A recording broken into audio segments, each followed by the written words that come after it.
Thank you, Paul.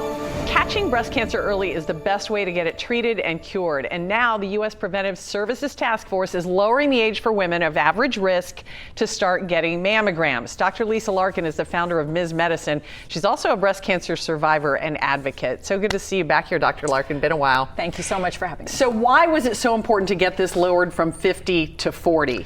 So this is really important and everyone should hear about this. So one of the problems or barriers to adequate screening for breast cancer has been confusion about when to start. And the U.S. Preventative Services Task Force guideline until now, the average age of start was 50. And now for lots of reasons, including much more robust data about the increased rate of breast cancer in women between 40 and 49 led to a reduction in the age of starting. And this is much more consistent with other professional guidelines now. So this is great news. It's not just age, too. There's also a big racial disparity in this country.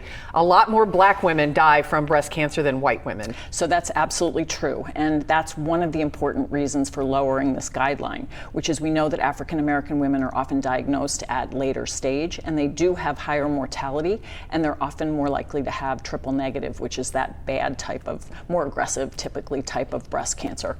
And so again, lowering this guideline, part of this is really about healthcare equity, and it's really important. So what can we expect in terms of women 40 and older getting this mammogram? Can they expect it to be covered by insurance? Right. Can they expect it to be available to them? Like, how does this change things? Right. So the U.S. Preventative Services Task Force guidelines for preventative screening is one of the most important thing in terms of ensuring insurance coverage without a copay for this testing. So again, this is part of going back to healthcare equity, which really making this available for all women over the age of 40.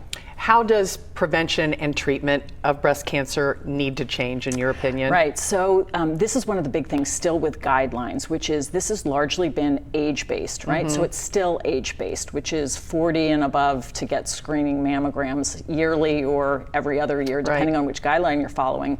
The problem is it's not risk-based yet, and we're moving towards that. But there are many things, and many women know about breast density now being a factor in, to increase risk. And there's lots of discussion about how we need to do a better job of assessing an individual woman's risk to then change the guidelines based on risk, as opposed to just a one-size-fits-all. So this is not precision medicine or individualized medicine yet, and we really need to move to that. Well, with less than a minute left, I just want you to tell women, if I'm going to the doctor, if I know I have a family history, or if I know I have dense breast, like, what should I be saying to my doctor or asking my doctor? So that's really important. And again, this is about self-advocating for yourself, because it's, office visits tend to be short, and this kind of discussion doesn't often happen. So as a woman, I really do encourage you to ask about your breast density if you don't know about it. Make sure that you're raising the discussion about concerns about family history or family history of breast or ovarian cancer to your physician, so that again, you can have a discussion about your individual risk and potentially have a discussion about enhanced screening, not just with mammography, but if you meet certain criteria to have ultrasound or breast MRI. Yeah, and not just that, maybe even starting at a younger age too. Dr. Lisa Larkin, thank you so much. That was great information. Thank you.